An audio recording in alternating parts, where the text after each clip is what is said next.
Hi hi எல்லாம் எப்படி இருக்கீங்க? என்ன நடக்குது? ஒரே ஷாக்கு மேலே ஷாக்காக இருக்குது. நான் இந்த மாதிரிலாம் நடக்கும்னு யோசிக்கவே இல்லை. இன்றைக்கி மொத்த இன்டர்நெட்டில் சென்சேஷனல் டாபிக் எல்லாத்துக்குமே தெரிஞ்சிருக்கும்.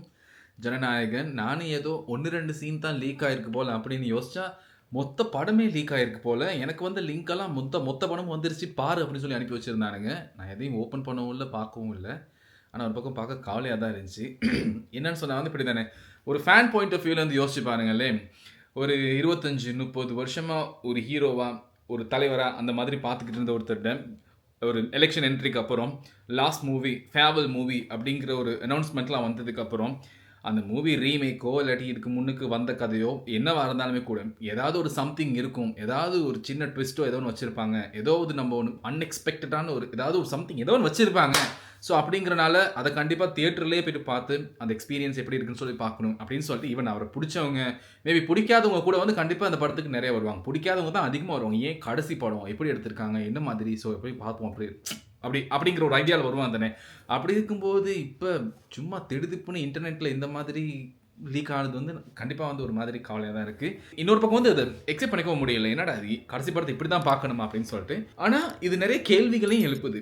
எலெக்ஷனுக்கு ஒரு 10-15 நாளைக்கு முன்னுக்கு இந்த மாதிரி இன்டர்நெட்டில் அதுவும் எல்லாராலையும் எதிர்பார்க்கப்பட்ட ஒரு படம் இப்படி சும்மா லீக் அவுட் ஆனதுக்கு வந்து ஏதாச்சும் அரசியல் காரணங்கள் இருக்குமா? அப்படியா இருந்தால் அந்த அரசியல் காரணங்கள் என்னவா இருக்கும்? அப்படியா இருந்தால் அந்த அரசியல் காரணங்கள் யாருக்கு லாபமாக இருக்கும்? இப்படிங்கிற மாதிரியான நிறைய கேள்விகள் அடிப்படுது. முதல்ல ஒரு விஷயம் சொல்லிக்கிறேன். நான் வந்து விஜய் அவர்களை எதிர்த்து கேள்வி கேட்குறனோ, விஜய் அவர்களுக்கு எகெயின்ஸ்டாக பேச நீங்கள் நினச்சிக்கூடாது. அதே மாதிரி நான் அமைதியாக இருக்கேன்ட்டு விஜய் அவர்கள் நான் ஆதரித்து பேசணும்னு நினைக்கக்கூடாது. நம்ம வந்து ஃபேக்டாக பேசுகிறோம். ஆப்வியஸ்லி சொல்லப்போனால் நம்ம வந்து மக்களுக்கான ஆட்சியை தான் எல்லாருமே எதிர்பார்க்குறோம். ஸோ அதனால் வந்து மக்கள் சைட்லேருந்து என்னென்ன விஷயங்கள் வரணுமோ அதை பேசுகிறோம். அப்படி இதுக்கு முன்னுக்குலாம் பேசுனியா அப்படின்னு சொல்லி கேட்கக்கூடாது. நான் யூடியூப் சேனல் ஸ்டார்ட் பண்ணியே ஒரு 3-3.5 மாதம் தான். அப்படி இருக்கும்போது என் கண்ணு முன்னுக்கு என்ன பிரச்சனை நடக்குதோ, என்ன போய்கிட்டு இருக்கோம், அதை பற்றி தான் நான் பேசிக்கிட்டு இருக்கேன், பேச முடியும். ஸோ அதனால் வந்து அங்கே அப்படி பண்ணலே இப்படி பண்ணலே அப்படின்லாம் என்கிட்ட கேள்வி கேட்காதீங்க. இதுக்கப்புறம் என் சைடில் என் கண்முனுக்கு என்ன நடக்குதோ கண்டிப்பாக நான் அதை பற்றி எல்லாமே பேசிக்கிட்டு தான் இருக்கேன். என்னை பார்க்குறவங்க எல்லாத்துக்கும் தெரிஞ்சிருக்கும்னு நினைக்கிறேன். ஆரம்பத்துலேருந்து ஈவன் விஜய் அவர்கள்ட்ட அந்த கேன்வசிங் ஸ்டார்ட் பண்ண டைம்லேருந்து மேபி அவருக்கும் ஒரு சில டைமில் நேரம் சரியில்லையோ தெரியல.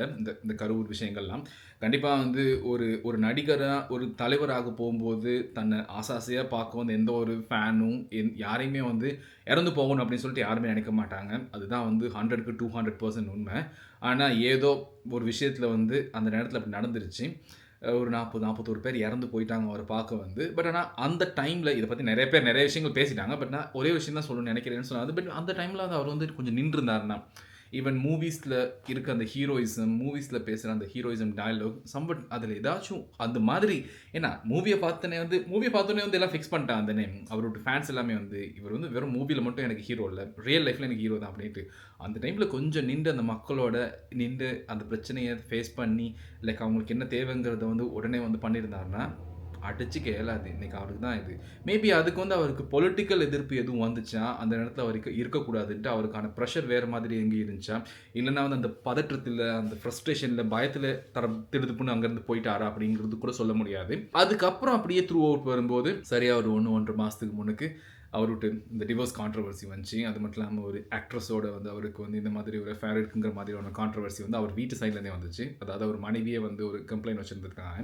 ஈவன் அதை கூட வந்து இவர் அட்ரஸ் பண்ணும்போது எப்படி சொன்னார்னா வந்து இது வந்து எதிர்கட்சியோட சதிதான், எதிர்கட்சியோட திட்டம் தான். இவ்வளோ நாள் இல்லாமல் சரியாக ஒரு 1-1.5 மாதத்துக்கு முன்னுக்கு இப்படி என் மேலே ஒரு அவதூறு கிளப்புறாங்க அப்படின்னு சொல்லிட்டு. மேபி இது வந்து வெளியிலேருந்து எங்கேயும் வந்திருந்தா கூட வந்து அது ஒரு மாதிரி ஓகே ஃபேர் பாயிண்ட் அப்படின்னு ஏற்றுக்கலாம். பட் ஆனால் விஜய் கூட வந்து கிட்டத்தட்ட ஆல்மோஸ்ட் 20-25 இயர்ஸ் வந்து வாழ்ந்த அவரோட மனைவியை வந்து இந்த மாதிரி ஒரு கம்ப்ளைண்ட் வைக்கும்போது எதிர்கட்சி ஒருத்தவங்க வந்து விஜய் அவர்களோட மனைவியை பிரெயின் வாஷ் பண்ணி நீங்கள் அவருக்கு எகெயின்ஸ்டாக பண்ணுங்க பேசுங்க அப்படின்னு சொல்கிற அளவுக்கு அதை கேட்டு நடந்துக்கிற அளவுக்கு அப்படி இருக்க மாட்டாங்க அவங்க. ஏன்னா முதல் குடும்பம் தானே முக்கியம். அப்படி இருக்கும்போது குடும்பத்தை தாண்டி எப்படி இன்னொரு விஷயத்தை யோசிப்பாங்க. ஈவன் விஜய் அவர்கள் ஜெயிக்கும் போது நாளைக்கு அவங்களுக்கு ரொம்ப சந்தோஷமாக இருக்கும். ஸோ அப்படி இருக்கும்போது அதை தாண்டி அவங்க அப்படி யோசிக்க மாட்டாங்க. லாஜிக்கலி வந்து that doesn't make any sense. So maybe அதையும் தாண்டி அவங்க அப்படி பிரெயின் வாஷ் பண்ணுறவங்களா இருந்தாங்கன்னா ஓகே, அதை கூட ஒரு மாதிரி ஃபேர் பாயிண்ட் அப்படின்னு ஏற்றுக்கலாமே. ஆனால் இடையில இந்த த்ரூ அவுட் கேன்வசிங் இருக்கு இல்லையா, விஜய் அவர்கள்ட ஒவ்வொரு இடத்துலையா போயிட்டு அவர் பேசின விஷயங்கள், அவர் என்ன மாதிரியான ஸ்டேட்மெண்ட்ஸ் வச்சார், என்ன மாதிரியான ஆக்கப்பூர்வமான விஷயங்கள் பற்றி பேசினார், இந்த விஷயங்கள்லாம் வந்து ஒரு மாதிரி அனலைஸ் பண்ணும்போது ஓவரால் வந்து எங்கேயுமே வந்து மக்களுக்கான ஒரு சாலிடான ஒரு விஷயத்தை வந்து சொன்ன மாதிரி தெரியல. ஏன்னா ஆரம்பத்தில் அவரும் வந்து ஃப்ரீ இந்த ஃப்ரீயாக கொடுக்கறது இலவசம் அதெல்லாம் வந்து எதிர்த்தாரு.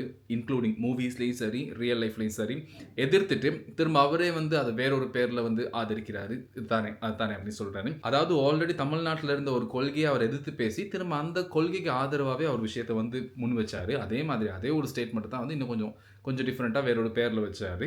அண்ட் போகிற எல்லா இடங்கள்லையுமே வந்து நான் என் லக்ஸுரி லைஃப்பை விட்டுட்டு வரேன், எனக்கு இருந்த செல்வாக்கு, எனக்கு இருந்த ஃபேம், எனக்கு இருந்த எல்லாத்தையும் விட்டுட்டு வரேன் அப்படின்னு சொல்லிட்டு மக்கள் அவருக்கு கொடுத்த ஃபேம், மக்கள் அவருக்கு கொடுத்த லக்ஸுரி, மக்கள் அவருக்கு கொடுத்த ஒரு இடம், அந்த ஒரு வேல்யூ, அந்த ஒரு மரியாதை வாட்ஸோஎவர் அப்படின்னு வச்சுக்கலாம். ஆனால் அது வந்து அப்படி சொல்லி காட்டிட்டு அரசியலுக்கு வாரது வந்து அது மக்களுக்கு வந்து ஒரு கில்ட்டை கொடுக்குற மாதிரி. அது எப்படி நான் என்ன மாதிரியான கில்ட்டுனா, அடடே இதெல்லாம் விட்டுட்டு வரனால வந்து ஒருவேளை அதுக்காக சரி நான் ஓட்டு போடணும், ஏன் இல்லைனா வந்து எனக்காக தானே வராரு, இல்லைனா வந்து எனக்கு அதை விட்டுட்டு தானே வராரு அப்படின்னு யோசிக்கிறவங்களும் இருக்காங்க. ஏன் சொன்னால் வந்து அந்த கில்ட்டு அவங்களுக்கு போனோன்னா அந்த கில்ட்டுக்காக சரி நம்ம ஓட்டு போடுவோம் அப்படின்னு சொல்லிட்டு மேபி இது ஒரு மாதிரி ஒரு ஸ்ட்ராட்டஜி தான். பட் இருந்தாலுமே கூட நிஜமாக ஆனஸ்ட்லி மக்களுக்கு நல்லது பண்ணணும் அப்படின்ட்டு வரும்போது லைக் இந்த மாதிரி வந்து பேசணுமா, இல்லைனா வந்து இந்த மாதிரி யோசிப்போமே, எல்லா நேரமும் வந்து ஃபேக்டையும் உண்மையையும் என்ன பண்ண போகிறோன்னு மட்டுமே பேச முடியாது. எனக்கு எதிராக அரசியல் பண்ணுறவங்க வந்து இந்த மாதிரி அரசியல் பண்ணும்போது நான் அதுக்கேற்ற மாதிரி தான் அரசியல் பண்ணி மக்கள் மனசில் என்ன செய்யணுமோ எப்படி நிற்கணுமோ அதுக்கேற்ற மாதிரி தான் நான் நிற்பேன் அப்படிங்கிற மாதிரி தான் இருக்கும். தெரியல, இப்போ நமக்கு வந்து இந்த எல்கேஜி படம் பார்த்தோம் இல்லையா, எல்கேஜி படம் சொல்ல போனால் உண்மைக்குமே அது ஒரு ஃபிக்ஷன் மாதிரி இல்லை, அதுதான் வந்து ரியாலிட்டி மாதிரி இருக்குது. லைக் அதில் வந்து ஹீரோ வந்து லைக் கெட்டவர் இல்லை, பட் ஆனால் அவர் வந்து அங்கே இருக்க ஆல்ரெடி ஒரு நல்லவரை வந்து எதிர்த்து போராடணும், அந்த அளவுக்கு வந்து அவங்களுக்கு வந்து பவர் இல்லை. ஆனால் சம்திங் ஏதோ ஒரு பிஆர் டீமை வச்சு ஒரு நெகட்டிவ் ஆசிட் ஒரு விஷயத்தை ஸ்ப்ரெட் பண்ணி, இல்லைனா வந்து சம்மந்தமே இல்லாத ஒரு விஷயத்துக்காக போராடி, இல்லைனா வந்து சம்மந்தமே இல்லாத ஒரு விஷயத்தை வந்து ஒரு மாதிரி சென்சேஷனாக மாற்றி மக்களோட கவனத்தை ஒரு பக்கம் திருப்பி ஒரு மாதிரி அந்த ஈர்ப்பெல்லாம் இழுத்து லைக் அப்படி வந்து மக்களுக்கு மனசை ஜெயிச்சு ஓட்டு வாங்கி ஜெயிக்கிறது. லைக் எல்கேஜி வந்து தமிழ்நாட்டில் பாலிடிக்ஸை பொறுத்தவரையில் ஒரு நல்ல மூவி இல்லை, அது ஒரு மாதிரி காமெடி எல்லாத்தையும் ட்ரோல் பண்ணுற மாதிரி இருந்தாலும் பட் ஆனால் அதுலேருந்து சொல்லப்பட்ட மெசேஜ் வந்து இட்ஸ் ஆல்மோஸ்ட் அவங்க ரியாலிட்டியை தான் பேசுகிறாங்க. ஸோ அந்த மாதிரி லைக் நான் வந்து நல்ல அரசியல் தான் பண்ணுவேன், அதுக்காக இந்த நேரத்தில் எனக்கு நல்லது பேசினா வந்து எனக்கு அது அந்த மாதிரி கேள்வி வரும், இந்த மாதிரி ப்ரெஷர் வரும், இந்த மாதிரியான எனக்கு எதிர்ப்பு வரும், அதனால இந்த மாதிரி பேசி நான் உள்ளே வந்துட்டு அதுக்கப்புறம் நான் நல்லது பண்ணுவேன் அப்படிங்கிற ஒரு இன்டென்ஷன் இருக்காங்களோ தெரியல. பட் இருந்தாலுமே கூட மக்களோட பாயிண்ட் ஆஃப் வியூவில் வந்து லைக் மக்களுக்கு வந்து வந்தால் என்ன நல்லது நடக்கும், என்ன உண்மைக்குமே பண்ணுவீங்க, அதுதானே தேவை. லைக் நம்ம வந்து ஒரு சர்வேன்னு எடுத்தால் கண்டிப்பாக மக்கள் தான் சொல்லுவாங்க, எங்களுக்கு நீங்கள் வந்து ஃப்ரீயாக அதை கொடுங்க இதை கொடுங்கிறது நாங்கள் கேட்க மாட்டோம், அதை தாண்டி வந்தால் என்ன செய்வீங்க, இந்த 5 வருஷத்தில் லைக் இப்போ இருக்க தமிழ்நாட்டை விட எப்படி மாற்றுவீங்க, நீங்கள் வந்து ஒரு ஸ்டாட்டிஸ்டிக்ஸ் கொடுங்க என்ன மாதிரி பண்ண முடியும்னு சொல்லிட்டு. அப்போ நீங்கள் அந்த 5 வருஷம் முடியும் போது நாங்கள் உங்களை எடுத்து கேள்வி கேட்போம், அந்த நீங்கள் கொடுத்த இந்த கிராஃபுக்கு எவ்வளோ தூரம் நீங்கள் பக்கத்தில் வந்திருக்கீங்க, எந்தெந்த விஷயங்கள்லாம் அதுக்கு ஏற்ற மாதிரி சேஞ்ச் பண்ணியிருக்கீங்க அப்படிங்கிற கண்டிப்பாக நமக்கு திரும்ப கேள்வி கேட்கறதுக்கு எங்களுக்கு விஷயம் வேணும் தானே, நீங்கள் என்ன சொன்னீங்க, நீங்கள் கொடுத்த ப்ராமிஸ் என்னன்னு சொல்லிட்டு. அதை தாண்டி சும்மா ஜென்ரலாக பாதுகாப்பு தருவோம், இல்லைனா வந்து நாங்கள் வந்து உரிமைக்காக போராடுவோம், இல்லைனா நாங்கள் வந்து உங்களுக்காக நாங்கள் நிற்போம், பெண் சுதந்திரத்துக்காக நாங்கள் பேசுவோம், இதெல்லாம் வந்து லைக் ஸ்டாட்டிஸ்டிக்கலாக இதில் எதுவுமே இல்லை இல்லையா, சும்மா இது ஜென்ரலாக யார் வேணாலும் சொல்லிட்டு போகலாம், யார் வேணாலும் பேசிட்டு போகலாம். பட் இதை வச்சு நாளைக்கு யாருமே வந்து கேள்வி கேட்க முடியாது இல்லையா. ஸோ அதனால அது என்றைக்குமே வந்து ஒரு வேலிடேட்டான ஒரு பாயிண்ட்டை வந்து எக்ஸெப்ட் பண்ணிக்கவே முடியாது. அதை தாண்டி இன்னொரு முக்கியமான விஷயம் என்னன்னு சொன்னால் வந்து விஜய் அவர்கள் கூட நிற்கிற அவரோட ரைட் ஹேண்ட் லெஃப்ட் ஹேண்டாக நிற்கிறவங்க, ஒன்று வந்து ஆதவ் அர்ஜுனா அவர்கள், இன்னொன்று வந்து இந்த புசி ஆனந்த் அவர்கள். ஆக்சுவலாக ஆதவ் அர்ஜுனா அவர்களும் கூட வந்து எங்கேயுமே போயிட்டு பேசும்போது ஒரு மாதிரி ஒரு ஆக்கப்பூர்வமான விஷயத்தையோ இல்லைனா ஏதோ ஒரு விஷயம் லைக் நம்ம யோசிக்கக்கூடிய மாதிரி நம்மளை யோசிக்க வைக்கிற மாதிரியான விஷயங்கள் அப்படி என்றைக்குமே பேசினதில்லை.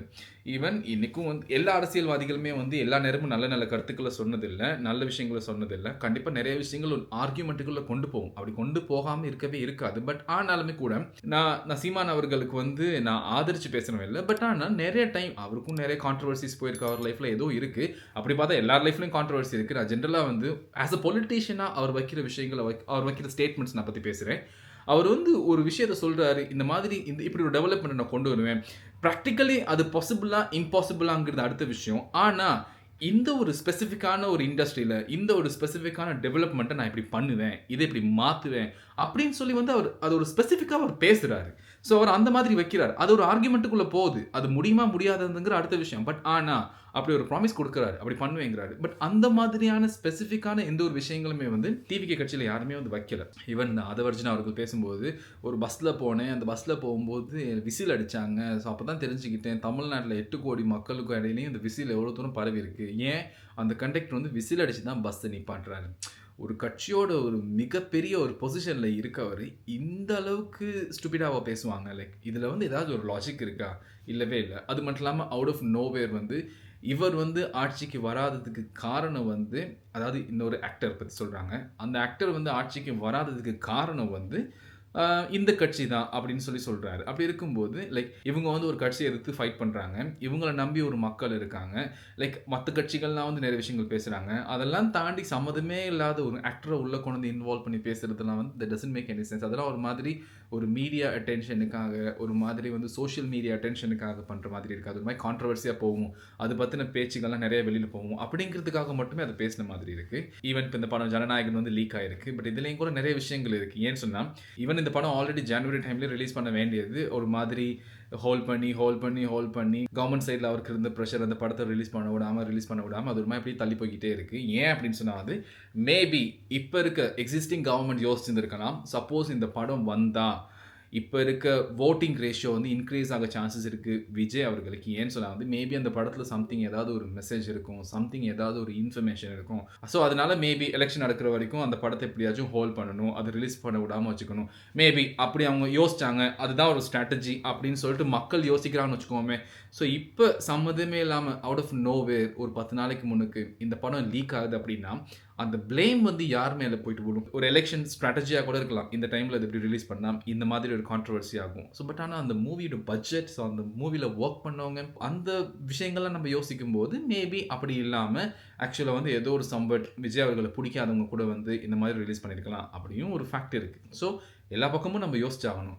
ஆனால் உண்மையான விஷயம் என்ன சொன்னால் வந்து இந்த எலெக்ஷன் கேன்வசிங்கில் டிவிகே கட்சியிலேருந்து பெரும்பாலும் யாருமே வந்து ஒரு ஆக்கப்பூர்வமான ஒரு விஷயம், அதாவது மக்களுக்கான ஒரு சாலிட் ஒரு தேவை, ஒரு நீட், அதை ஃபுல்ஃபில் பண்ணுறதுக்கு ஏற்ற மாதிரியான ஒரு விஷயம் டிவிகே கட்சியில் யாருமே அதை பற்றி பெருசாக பேசவும் இல்லை. அட் த சேம் டைம் கீழே இருக்க அந்த உறுப்பினர்களாக இருக்கட்டும், முக்கியமான பதவியில் இருக்கவங்களாக இருக்கட்டும், அவங்களும் கண்டிப்பாக பேசலை.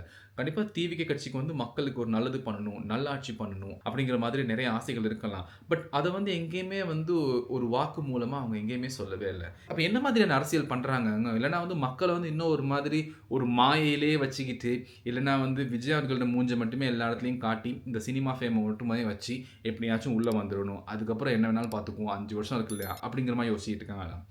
ஸோ இந்த ஜனநாயகன் படம் இந்த டைமில் வெளியில் வந்ததுக்கு என்ன ரீசனாக இருக்கும்னு நீங்கள் நினைக்கிறீங்கன்ட்டு கீழே கமெண்ட்டில் கொடுங்க காய்ஸ். அண்ட் இந்த வீடியோ பிடிச்சிருந்துச்சுன்னா சப்ஸ்கிரைப் பண்ணுங்கள். See you.